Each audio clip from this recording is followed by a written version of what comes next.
Walang trabaho madali. Wala kang karapatang maliitin yung trabaho ng iba. Yung iba sasabihin, gwardiya lang naman yan, rider lang naman yan, construction worker lang naman yan, gasoline boy lang naman yan, fast food crew worker lang naman yan.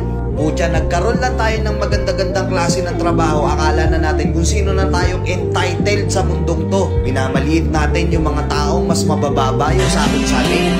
Pagkakaalam ko kasi, wala kang karapatang maliitin o matahin yung trabaho ng iba hanggat nagtatrabaho sila ng marangal. Walang trabahong madali. Lahat nagdadaan sa hirap. Lahat nagsasakripisyo. Kaya kung iniisip mong porket maganda-ganda yung trabaho mo, malaki-laki yung sinasahod mo, eh mamaliitin mo na yung mga trabaho ng mga taong nagtatrabaho na mas maliit yung sahod sa'yo. Mag-isip-isip ka.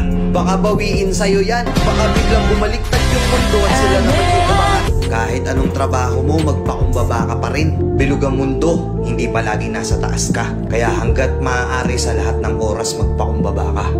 Diba? May kilala pa kayong ganito? Minsan na rin pa kayong nilait ng mga ganitong klaseng tao?